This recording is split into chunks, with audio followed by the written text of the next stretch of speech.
Bienvenidos al programa Diálogos sobre Aprendizaje Corporativo o en inglés Corporate Learning Dialogues a través del canal de YouTube de Unikemia. Les recuerdo que Unikemia es una institución dedicada al desarrollo profesional y académico de ejecutivos en organizaciones empresariales. Mi nombre es Paul Esqueda, profesor emérito de Penn State University. En esta edición del programa tenemos como invitada a Morela Behrens-Lans, presidente de SecureNet, consultor independiente en seguridad y gestión de riesgo.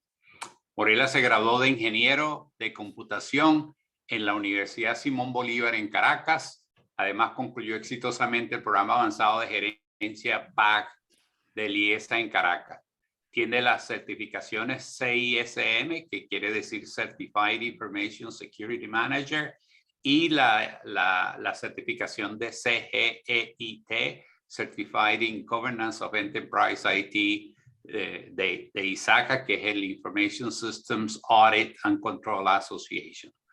Morela es autora con Alberto Rey del libro Carta de Navegación para una Organización Segura, modelo aplicado a la prevención, protección y planificación de la seguridad, MAPS 21 o 21, segunda edición revisada en noviembre de 2021. Fue presidente de Inelectric Telecomunicaciones y tuvo una larga trayectoria profesional en la industria petrolera venezolana. Muchas gracias, Morela, por aceptar nuestra invitación en este programa. Gracias a ustedes por invitarme. Morela, ¿nos puede dar una idea de qué significa gestión o administración de riesgos y de las actividades de tu empresa SecureNet? ¿Cómo no? Bueno, SecureNet, me gustaría comenzar diciendo de que SecureNet, tal como lo dice su nombre, nace específicamente para dedicarse al área de la seguridad. En aquel momento el área de la seguridad de la información, específicamente, que inclusive es, digamos, la rama profesional en la cual yo me formé. Sin embargo, hoy en día estamos hablando ya de una seguridad mucho más integral, seguridad física y lógica independientemente, ¿no? Cuando uno habla de gestión de riesgo es un ámbito muy amplio. Y en realidad allí donde viene mucho lo de la metodología propietaria que nosotros aplicamos, que es esa MAPS que tú estás mencionando, en la cual, bueno, escribimos un libro y la documentamos de manera de que prácticamente viene siendo como una receta de cocina, en realidad, lo que nosotros documentamos en esa primera edición. Y ya una segunda edición, esa la sacamos en el 2013. Y la segunda edición ya ya la sacamos a finales del año pasado, donde fue básicamente una actualización de esa primera. ¿Por qué menciono yo todo lo que es la metodología? Porque ella te va llevando de la mano y te permite entender realmente lo que es la gestión de riesgo. Porque para tú poder gestionar los riesgos de una organización, lo primero que tienes que entender es dónde está la organización parada, digamos, la situación actual, ¿no? Y en esa situación actual, entender cuáles son las vulnerabilidades que tiene esa organización desde el punto de vista de seguridad y a qué amenazas se tiene que enfrentar. Porque fundamentalmente el riesgo es eso, es cuando una amenaza logra materializar una vulnerabilidad y convertirla realmente ya en un incidente que afecta a la organización y que generalmente trae pérdidas de alguna índole, ¿no? Entonces, comenzamos en eso, comenzamos entendiendo dónde está esa organización, sus vulnerabilidades, sus amenazas, los involucrados, que a veces son aliados y a veces son amenazas también, dependiendo de muchas cosas, ¿no? Una vez que uno tiene ese conocimiento de dónde está la empresa, por supuesto, son un proceso de consultoría que aplicando esta tecnología MAPS, la metodología MAPS, se facilita, digamos. Pasamos a entender entonces la organización como tal, cuáles son sus objetivos, cuáles son sus estrategias para alinear la seguridad a la organización. Lo que pasa es que con la seguridad es que eso no es algo donde tú dices, bueno, yo voy a trabajar esta seguridad con este banco y ahora esto yo lo voy a aplicar en todos los bancos de la misma manera, porque son bancos, porque cada banco tiene sus propias realidades.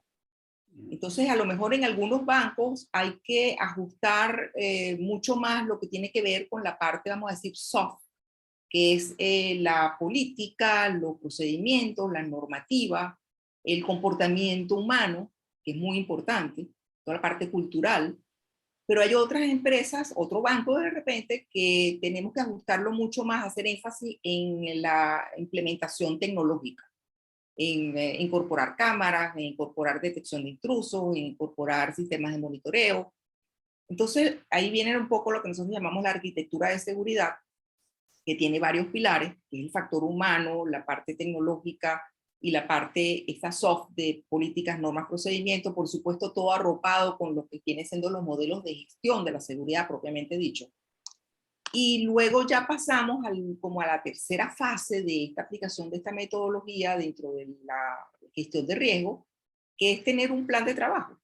Ya saber, bueno, si yo tengo estas vulnerabilidades, yo tengo que aplicar tecnología para poder mitigar las vulnerabilidades, ¿qué voy a hacer? Voy a adquirir un sistema nuevo de control de acceso, voy a enfatizar lo que viene siendo la sensibilización del personal para concientizarlo sobre los problemas de seguridad. ¿Qué es lo que voy a hacer, no? Entonces allí viene lo que nosotros llamamos el mapa de ruta, que lo acompañamos con indicadores de gestión para poder evaluar realmente cómo vamos, y es un proceso de retroalimentación, ¿saben? Que vuelve nuevamente y se va ajustando en el tiempo. Eso es toda una rama completa que nosotros trabajamos en SecureNet, pero también trabajamos otra rama complementaria muy importante, que viene siendo la aplicación de una tecnología que permite automatizar parte de ese proceso, que viene siendo lo que es la plataforma SIEM o AR, que significa de sus siglas en inglés, Security Information and Event Management, y Orchestration, Automation and Response. Es decir, que es una plataforma que te permite recolectar todos los eventos que están sucediendo continuamente dentro digamos, de todo lo que tú puedas manejar en tu organización. Eventos que a lo mejor son normales, que tú ingreses a un sistema, por ejemplo, normales, y tú ingresaste tu sistema, tu log, tu password, y funcionó perfecto, no hubo ningún problema. Fue un evento que no se convirtió en un incidente, que es diferente si tú intentas, y realmente estás tratando de acceder sin conocer el password. Entonces ya se puede llegar a convertir en un incidente. Entonces esta plataforma te va recolectando toda esa información y te la va procesando en función de reglas de correlación, de directivas, de controles que tú has establecido, que es importante que tú sepas cómo quieres tú controlar tu negocio, cuáles son los factores que tú realmente debes controlar, y entonces en base a eso emites alertas, emites respuestas a incidentes que pueden ser automáticas, o a lo mejor simplemente das la notificación para que alguna persona tome esa información, y eso se va retroalimentando. Entonces, realmente te permite, oye, una carga importante desde el punto de vista humano, tú la puedes automatizar y concentrarte en agregarle verdaderamente inteligencia al proceso. Entonces, como verás, hemos hablado de muchas cosas, y realmente la gestión de riesgo implica eso. Es un ámbito muy amplio, y con un componente gerencial importante, porque todo esto va, tú sabes, con los modelos de gestión, los modelos estratégicos, la planificación, todo ese proceso de ser resiliente. No sé, Sí, es complejo. sí. Sí, sí. Y no hay, No, no hay cuando tiempo dijiste sí. sí, adelante. No te iba a decir que no hay tiempo de aburrirse, porque siempre, además siempre se está moviendo, siempre se está actualizando, ¿no? Y cambia. Mire, ¿y por qué no nos dices un poquito de las actividades de SecureNet? Bueno, justamente las actividades de SecureNet están en dos líneas. Uno es la consultoría, Ajá. que va basada en este MAPS, en esta metodología MAPS, que es la que estuve describiendo. Entonces, es consultoría en todos esos pasos, tanto identificación de la vulnerabilidad, amenazas, como la definición y alineación al negocio, y luego la definición del mapa de ruta y acompañamiento a los clientes en eso, como la implementación e incluso administración de las plataformas CMOR. Entonces, son esas dos ramas. Por eso con la pregunta me fui por esa vía, ¿no? Ah, ok. No, la otra cosa que es una pregunta adicional, ¿no? Que tú mencionaste los bancos como un ejemplo, ¿no? Pero me imagino que entonces es una gama de clientes que ustedes tienen muy amplia, ¿no? Y que incluye diferentes sectores.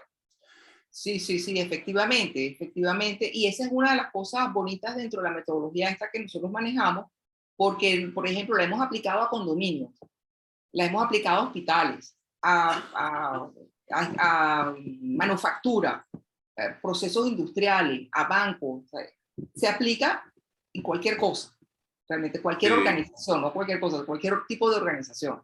Sí, sí. Sí, por ejemplo, en el caso de Penn State, nosotros hemos tenido incidentes, ¿no? Por ejemplo, el servidor de la Facultad de Ingeniería fue penetrado, violado, etcétera, etcétera, y inclusive se paralizaron las actividades por un par de días, ¿no? Y entonces después viene todo un proceso de recuperación, de volver las cosas a su estado original.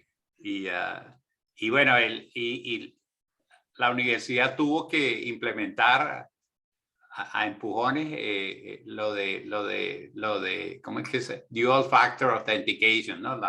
Que cuando tú entras, tú haces login, te recibes una llamada en el celular que confirma que eres tú, ¿no? Sí. Bueno, pero así, perdón, y así todo, fíjate, que es muy importante, ¿no? Sí. Claro, tú vas reforzando muchas cosas, pero de pronto se te olvida dentro de, suponte lo que está haciendo la universidad, que los respaldos tienen que estar súper bien, tú sabes, la calidad, certificados. Sí, sí. Porque resulta que por alguna razón, todavía, a pesar de todas las medidas que tú has tomado, te pueden penetrar, te pueden entrar, y a lo mejor te hacen un ransomware, que es un secuestro de tu información. Sí. Entonces, si tú no tienes un respaldo de esa información y una información crítica, a lo mejor vas a terminar pagando quién sabe qué monto o teniendo un problemón allí, ¿no? Entonces, sí, sí, sí.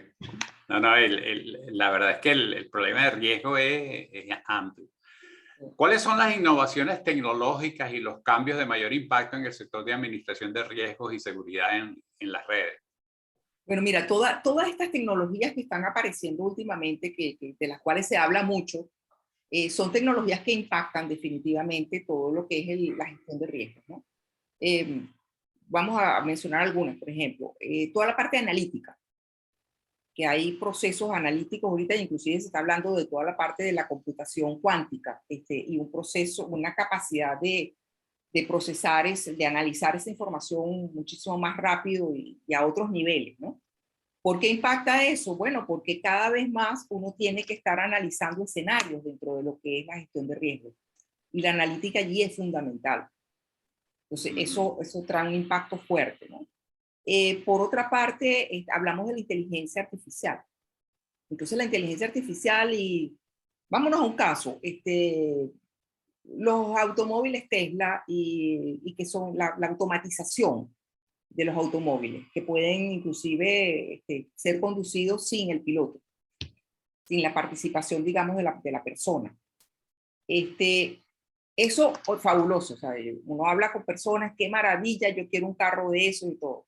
Ajá, pero ¿qué pasa si yo tomo ese mismo carro que puede ser manipulado sin un conductor allí, sino a distancia, y lo utilizo para actos de terrorismo? Como han habido actos de terrorismo, pero manejados, pero suponte que no estén manejados. Igual que la parte, por ejemplo, de los drones. Pueden haber ataques a un país completo con millones de drones que se han lanzado en cosas suponte, de segundos, desde un avión, y puedan destruir una ciudad. Es correcto. Entonces, ¿el dron es bueno o es malo?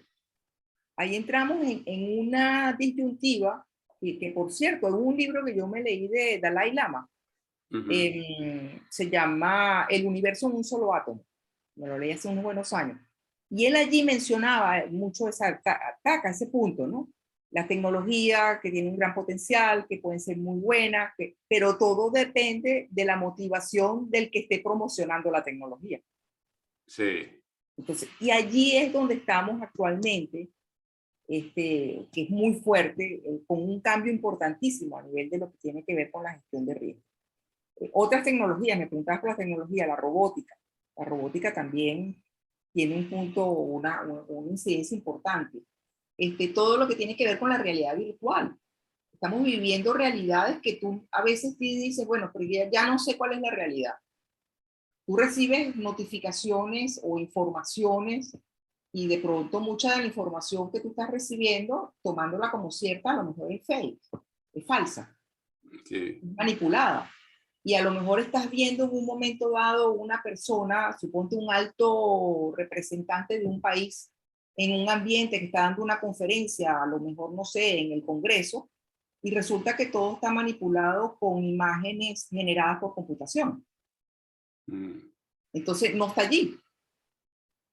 Pasó mucho con Zelensky. Pasó mucho con Zelensky Sí, recientemente. sí. Sí, sí. Aparecía en unos ambientes y una cosa que tú, y con un nivel de tranquilidad que tú dices, este tipo no está allí.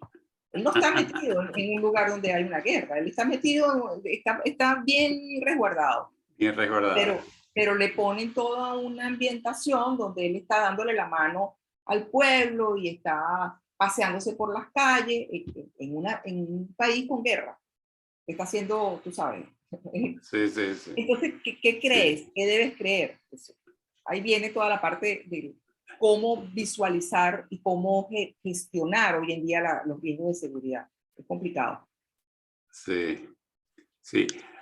Otra preguntita que te tengo, Morela, es ¿cuál es el impacto de la transformación digital sobre la administración de riesgos en las organizaciones? Bueno, cuando hablas de transformación digital, me imagino que estás un poco pensando también en todo esto que ha pasado a raíz de la pandemia, ¿no?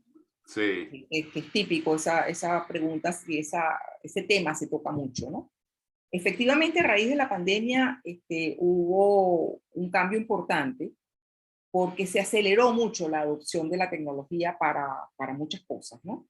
Las empresas para poder seguir trabajando, para poder seguir produciendo y muchas personas para mantenerse activos, pues se vieron casi que obligados a adoptar la automatización y el medio de comunicación virtual, ¿no?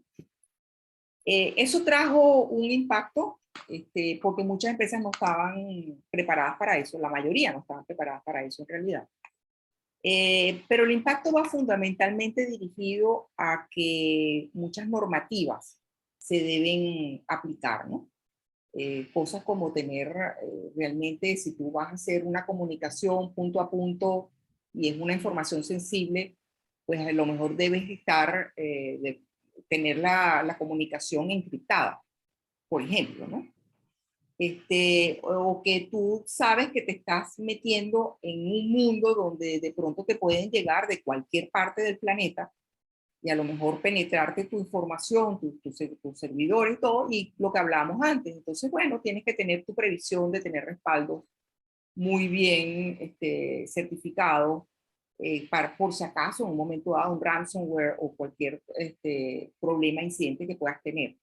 Entonces, claro, muchas empresas no estaban preparadas, salieron a ese mundo de Internet para comunicarse a nivel planetario y manejar su información, y resulta que empezaron a tener problemas en ese sentido, ¿no?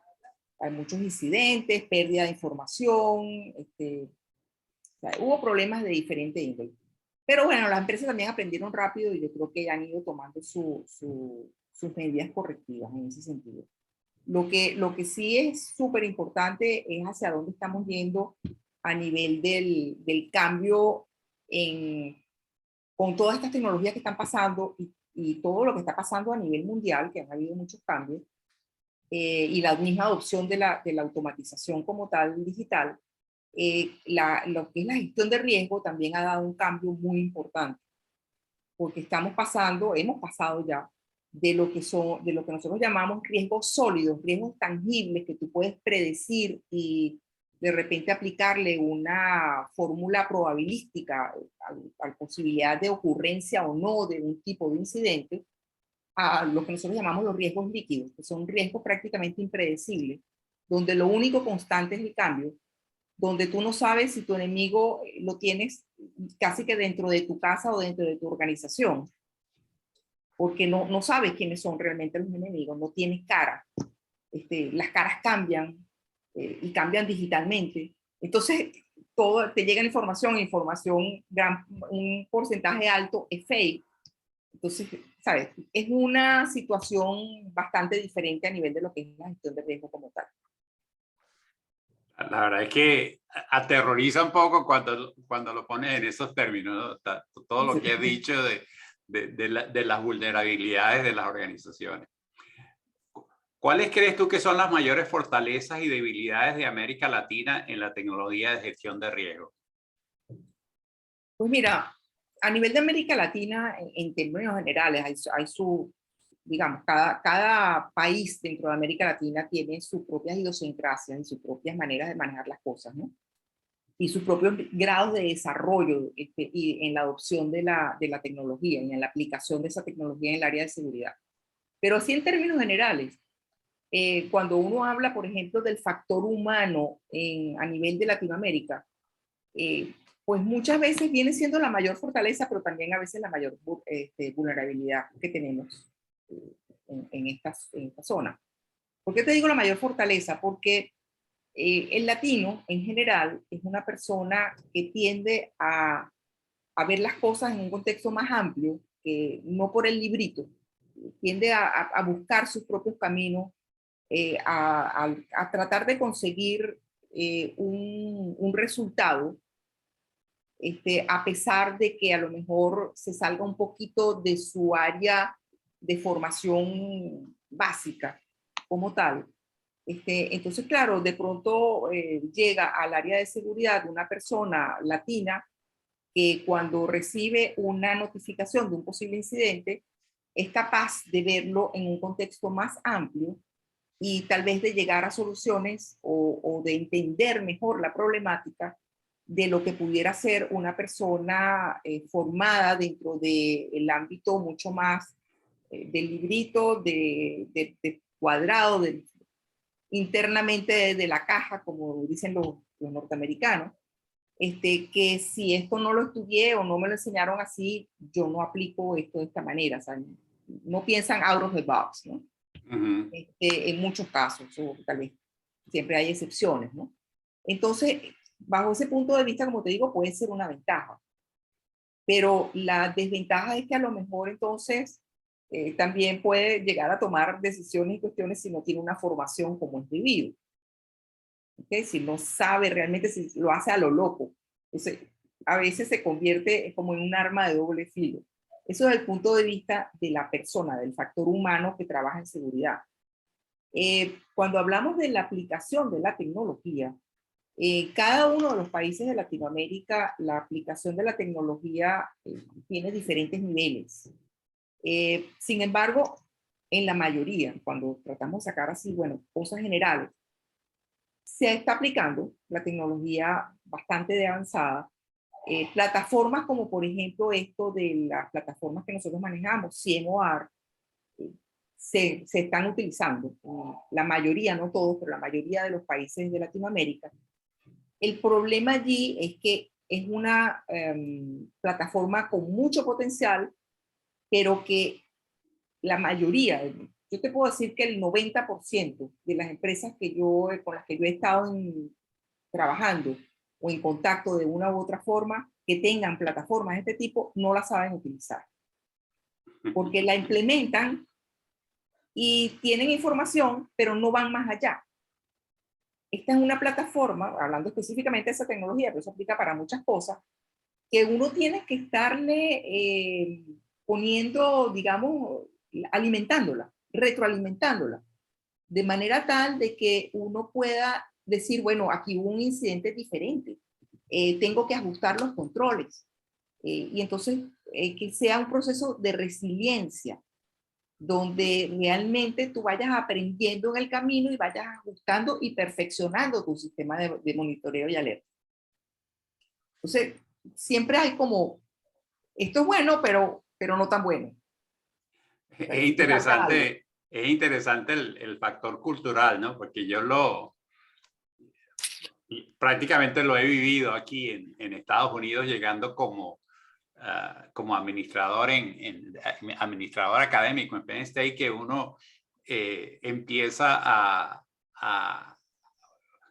o sea, la universidad tiene toda su normativa sobre procesos académicos y se pone creativo, empieza a traer ideas nuevas, pero entonces crea nuevas vulnerabilidades, ¿no? O nuevos problemas, ¿no? Y lo que tú describes es totalmente cierto. En el área de gestión de riesgo, puede puede crear riesgos mucho mayores, ¿no? Si te pones muy creativo.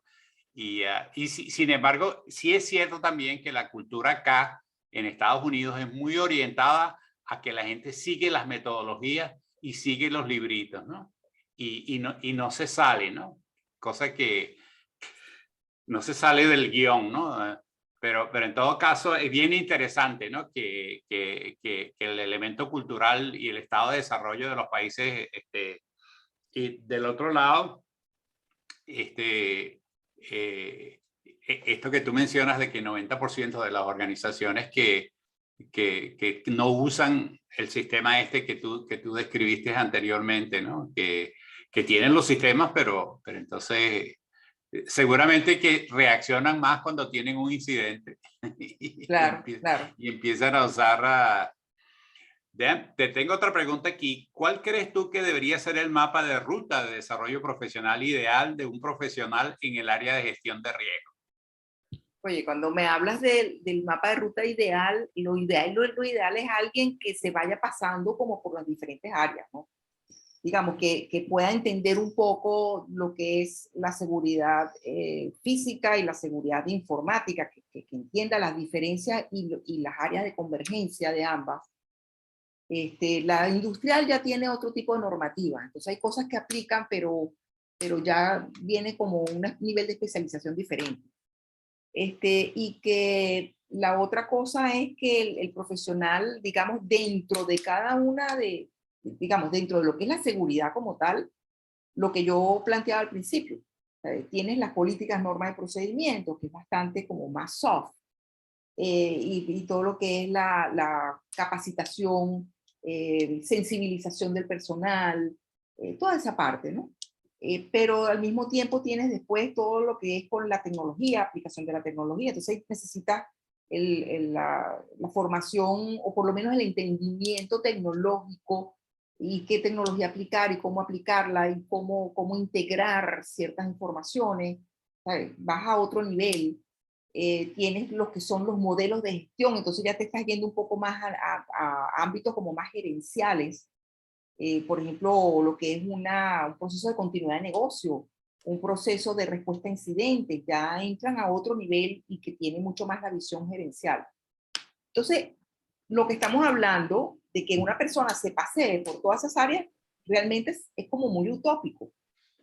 Generalmente, ¿qué pasa? Generalmente tú tienes tecnólogos que lo sacan del área de tecnología, suponte que sea la parte de seguridad de la información, y tienes una persona que es un computista o un ingeniero de sistemas o en esta área, y te viene con una formación muy técnica, que no siempre es así, hay veces que es más amplio, ¿no?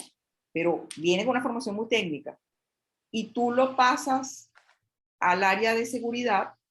Entonces, claro, lo lógico ahí sería que metieras a esa persona que incursionara a través del manejo de la tecnología. Pero ahí se va a quedar como especialista en tecnología.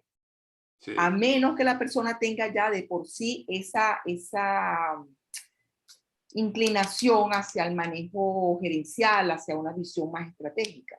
Entonces, no es fácil, o sea, ¿no? Realmente el desarrollo de la persona no es fácil. Y eso se te complica más aún porque hoy en día los técnicos y todos estos especialistas en una u otra área, pues están migrando, están buscando, o sea, tienes a los millennials, la generación actual, los millennials, están buscando oportunidades y no tienen los amarres que teníamos nosotros de nuestra generación.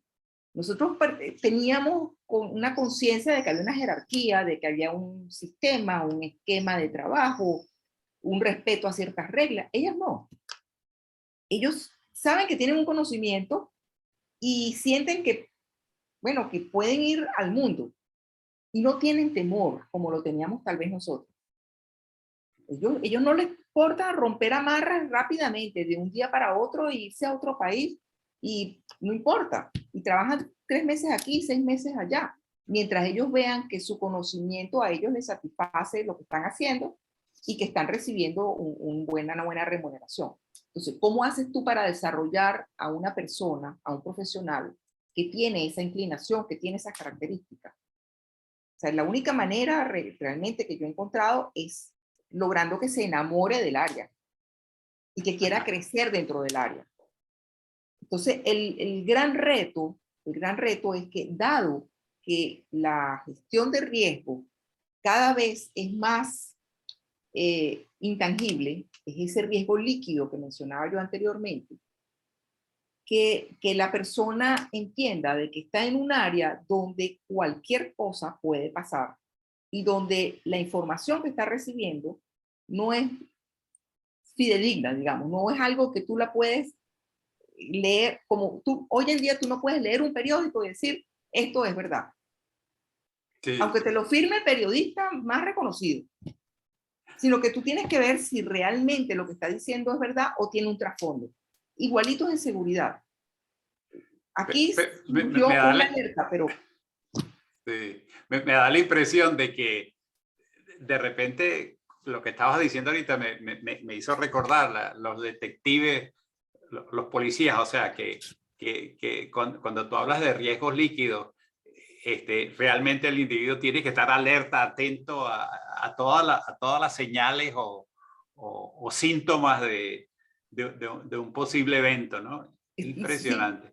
Pero no solamente estar alerta, no solamente estar alerta, sino que lo que tú estás recibiendo, velo como que lo que tú estás recibiendo es la cáscara de una fruta. Tú estás ajá, viendo la parte de afuera, ajá, pero si tú no hurgas y tú no analizas y haces digamos, una contraposición de información y buscas la fuente y buscas la historia inclusive, no llegas a la médula, no llegas a lo que realmente está sabroso, a lo que realmente, ¿sabes? A la pulpa de la fruta, no llegas. sí, sí, Entonces te quedas afuera y no, ¿sabes? El aguacate es feo de repente, que pueda sí, decir, bueno, esta concha verde. Oye, llegarle la pulpa que es la sabrosita. sí, sí, Entonces, sí, no, sí. te quedas afuera y tomas decisiones en base a lo que estás viendo, que hay mucha coincidencia de que mucha de la información que estás recibiendo, un alto porcentaje de la información que estás recibiendo, es solo cáscara.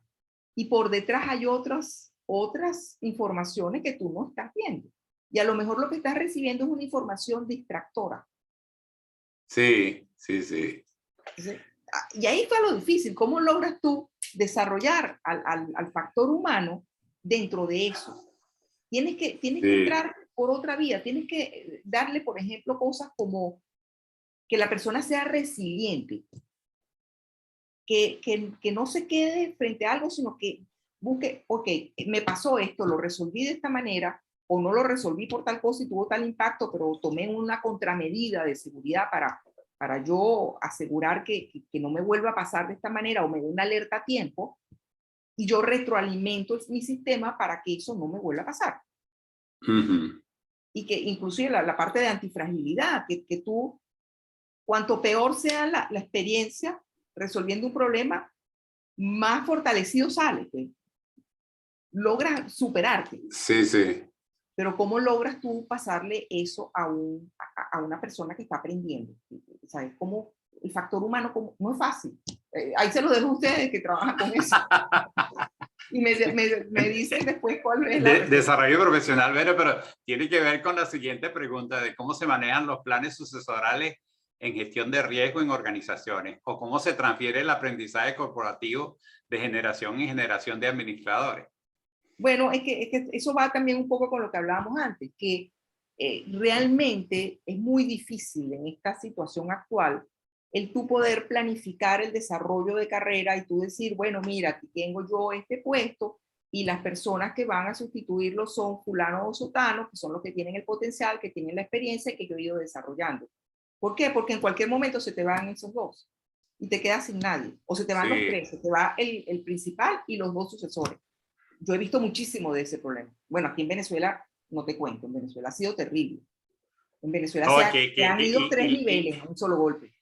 Sí, ¿no? Y en gestión de riesgo, tú sabes, la pérdida de información es un riesgo en sí mismo, ¿no? Exactamente. La pérdida de la memoria, pues, institucional, claro, si se quiere. Claro. Entonces, ¿cómo haces? Tienes que estar buscando la manera de que una persona, la que tú consigas con mayor experiencia y a lo mejor te está viniendo del mercado y no está preparada para la parte organizacional, es la que tú vas a poner. Eso es como se trabaja actualmente. Pues.